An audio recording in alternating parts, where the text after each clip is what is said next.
The first-person shooter genre is alive and well. You've got a ton of great new games that are either out or coming later in the year. We're going to talk about a bunch of them here. Hi folks, it's Falcon, and today on gameranx, the top 20 new FPS games for 2025. Starting off with number 20, it's ExeKiller. If you've ever thought, I want Blade Runner, but more tumbleweeds, please. Well, that's this, because we got a sort of retro-futuristic 1970s, 80s type sci-fi thing going on in the desert. You see, there was a big old cataclysm, and that screwed everything up. Now you're out as Denzel Phoenix, a bounty hunter, working for a corporation. In fact, the corporation, the Helion Corporation, looms over the ruins of New York, and, well, you got a choice-based open-world story to unfold. ExeKiller's coming to PC in 2025.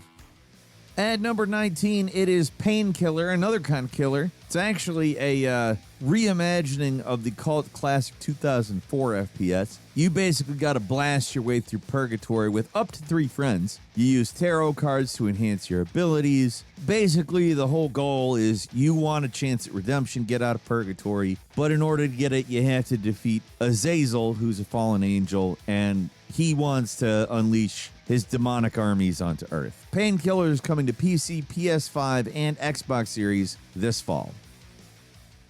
And number 18 is System Shock 2, the 25th anniversary remaster. Night Dive Studios gave us the absolutely phenomenal System Shock remake, and they've given System Shock 2, which, I mean, depending on who you talk to, some people actually like that better than the first one. I'm not sure if I'm one of those people, but I can tell you, I was one of the people that really wanted a remake of this one. If you didn't play the System Shock 1 remake, they don't just put a fresh coat of paint on. I mean, they do. It looks phenomenal, but they do a really good job of making it not seem like it got a massive, modernization, even though it did. They retain that old style hardcore here. They also simplified the controls. I seem to remember the second one having slightly different controls, so I'm not 100% sure what that entails for these remakes, but we'll see. It's pretty cool. They've actually integrated some of the community mods, like the community patch, which fixed a bunch of issues with the original game rather than work from a buggy original game. They also add cross-play co-op. I mean, if you like System Shock, or if you like BioShock and just want to know where it came from, System Shock 2 is landing on PC, the PlayStations, the Xboxes, and Nintendo Switch, June 26th. Moving on to number 17, this is a huge one. Samus Aran is back in Metroid Prime 4 Beyond. I mean, we're talking a decade of anticipation here. And whether you got a Nintendo Switch, you're upgrading to Switch 2, Retro Studios is back with the series that they have previously just knocked out of the park. I mean, it's Metroid, but a first-person shooter, and if you've ever played any of the mainline Metroid Prime games, then you probably know what you're in for. This is going to look better, it's going to have more intricate environments, and on top of that, there's stuff like the new Switch mouse stuff that's integrated into the Joy-Cons. I'm pretty interested in seeing if the Nintendo Switch is now the best first-person shooter console. I mean, Metroid Prime is a great starting point for that, so I'm excited to play this one. It's obviously coming on Nintendo Switch exclusively sometime this year. And number 16, Outer Worlds 2, not Outer Wilds 2, Outer Worlds 2. Outer Worlds, of course, Obsidian's kind of Fallout-like sci-fi space RPG that, again, out Bethesda's Bethesda. Obsidian just knows what they're doing. I really like Outer Worlds. I really like Obsidian, and I'm really excited for Outer Worlds 2. In terms of gameplay and world, the first one was kind of Bethesda light, although it was definitely smoother in terms of a lot of things, the combat, the stealth. Obsidian knows their crap with dialogue, and, well, there's a lot of reasons why I recommend their games. I'm excited to play Outer Worlds 2. It's coming to PlayStation 5, Xbox Series, and PC sometime this year. There is a direct following the Xbox Game Showcase. Look out for that June 8th. And number 15 is the Road to Vostok. Basically, somewhere between Escape from Tarkov and Stalker. A hardcore single-player survival FPS that takes place somewhere between Finland and Russia, and interestingly enough, is developed with the Godot engine. It's not necessarily a game with super flashy graphics or anything, but the weapon mechanics, survival systems, and all that stuff, it looks pretty solid. Pretty interesting looking game. Do not have an official date yet, but allegedly it's coming this year to the PC. Moving on to number 14, it's Dying Light, the Beast.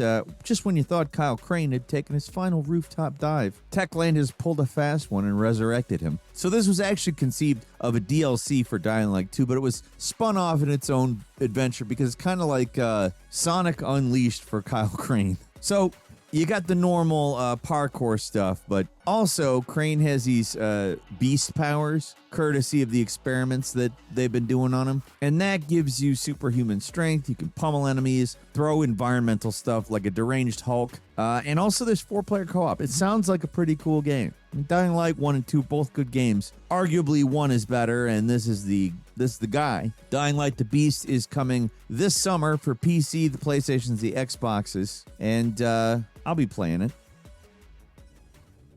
At number 13 is Terminator Survivors. Hey, what if Terminator had crafting? Well, Nacon Studio Milan is saying, hey, let's answer that question. This was originally slated in October 2024 to coincide with the 40th anniversary of the original Steam. It got delayed till this year, and it's actually going to be launched in early access. I don't know. I think that's actually a good idea, because if it wasn't up to snuff to release just when they planned on it, and it is a survival game, I mean, there's good reasons to launch it that way. We don't really know a hell of a lot other than it's a survival game that is a Terminator game also. Could be real cool, but I'll wait till we see more to really say. It is coming, like I said, later this year via early access for PC, and then console versions for PS5 and Xbox Series will follow that.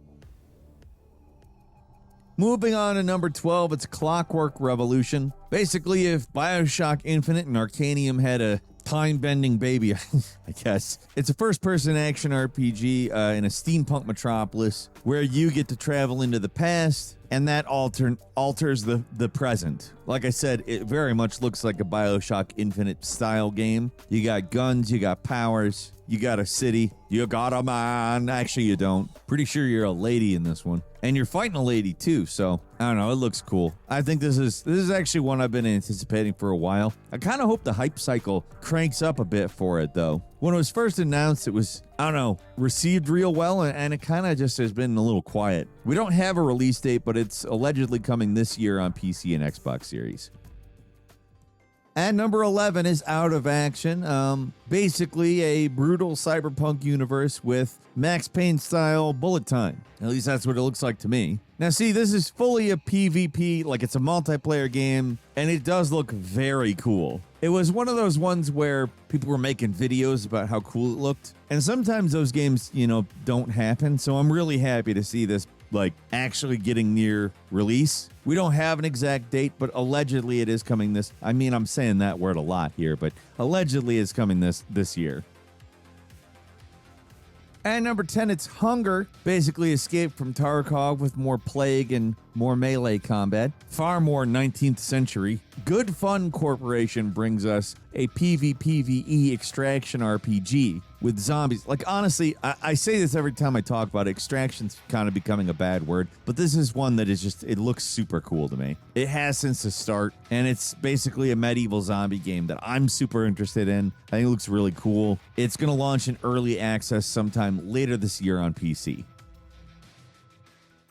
At number 9, it's Mouse P.I. for Hire. Basically, it's not actually a Mickey Mouse game, but it looks like it. Looks like a 1930s Steamboat Willie fair use / public domain thing, but it's really not. It's actually a completely original IP. Just a really cool sort of PI vigilante detective shooter game. You play as Jack Pepper. You're a mouse. You live in a city called Mouseburg. There's crime. You're cleaning it up. It looks great. It's also coming to pretty much everything. The PlayStations, the Xboxes, Nintendo Switch, and PC later this year. At number 8, Judas, basically the follow-up to BioShock Infinite from Ken Levine. This is supposed to come out in March. The month came and went. We heard nothing. Now, I think the reason for that is that this is a ridiculously ambitious game. It's about a spaceship that a revolution is taking place on, very BioShock-like, but they really want to be able to make the narrative come together in its own way every time with player agency. If he pulls it off, it's probably going to be one of the biggest things ever. But who knows when and if that's going to happen. It's going to come to everything that I'm sure they can get it onto, but we don't have a date. Allegedly this year.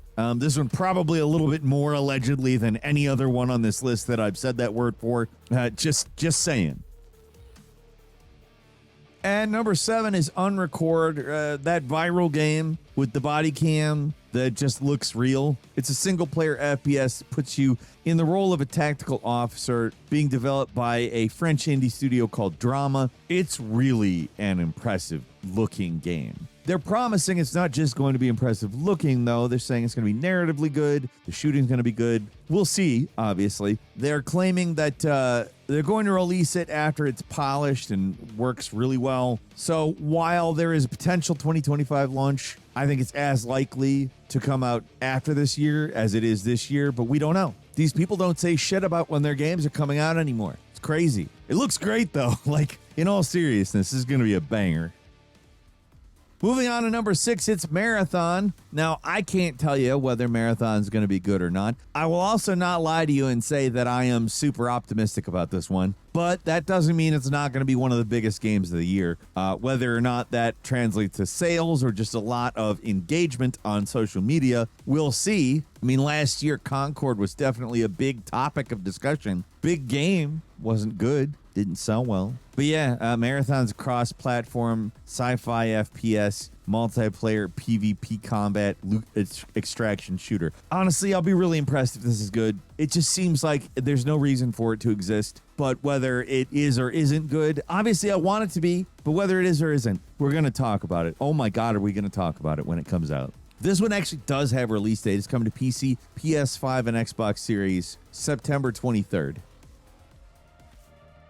Moving on to number 5, it's Sand. This super weird Howl's Moving Castle ass extraction shooter. Like, I don't know exactly how this is an extraction shooter. It looks like there's much bigger emphasis on these goofy walkers that, frankly, I think look cool as hell. You're some pirates. You're looting the world. That's what pirates do. The big draw here is, of course, these gigantic walking fortresses that serve as your base, your transport, and your primary weapon. Honestly, potentially really cool. This is one where I'm actually extremely hyped for the game, and I have high hopes. I hope I'm not let down. It's going to be available later in the year on PC, PS5, and Xbox Series.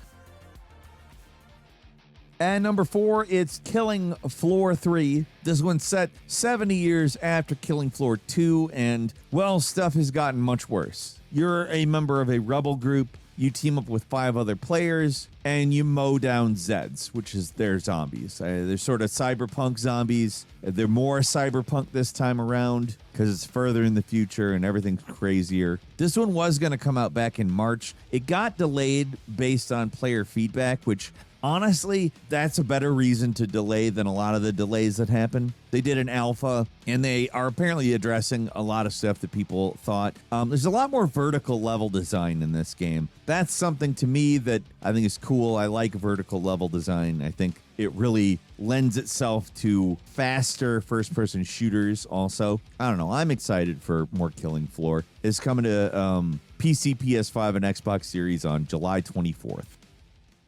And number 3 is Borderlands 4. Gearbox is back. They're bringing us a seamless world without loading screens, apparently. Much more open-ended than the previous Borderlands game, but the humor, apparently, is going to be vastly improved from Borderlands 3. Not going away. I don't think you could do a Borderlands without the humor, but hopefully it fares better than the movie because, wow, was that bad. That being said, it looks like more Borderlands. I do have a feeling there's a lot of new tricks up the game's sleeve because it's been a little while, and I think it's an appropriate time to jump back into that world. This one's coming to PC, PS5, and Xbox Series September 12th, and a Nintendo Switch 2 version is coming out later after that.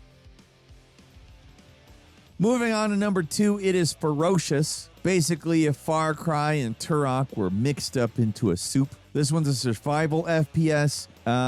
You're on a Pacific island, and there are dinosaurs. That's a great concept for a game as far as I'm concerned. Your mission is to find your missing brother and survive. Not just dinosaurs, there's other enemies as well, but dinosaurs are a big deal. Apparently, there's a lot going on here. You can study the wildlife. You can look into the island's secrets. You can even form alliances. Like, you can befriend raptors, and you can sick them on unsuspecting mercenaries, I guess. It's an interesting looking game, and if it delivers on some of these promises, could be pretty darn cool. No release date yet, but it is coming to PC sometime this year.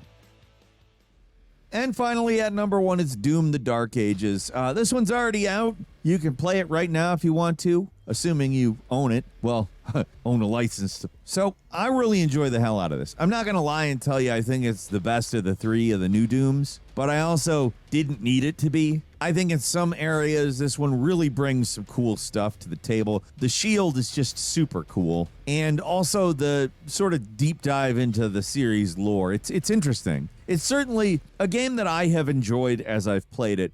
I definitely like all 3 of the new Dooms. There comes a point where stuff doesn't need to be getting better. It just keep making Dooms. I like them. What do you think, though? Leave us a comment. Let us know. If you like this video, click like. If you're not subscribed, now's a great time to do so. We upload brand new videos every day of the week. Best way to see them first is, of course, a subscription, so click subscribe. Don't forget to enable notifications, and as always, we thank you very much for watching this video. I'm Falcon. You can follow me on Twitter and book me on Cameo at Falcon the Hero. We'll see you next time right here on Gameranx.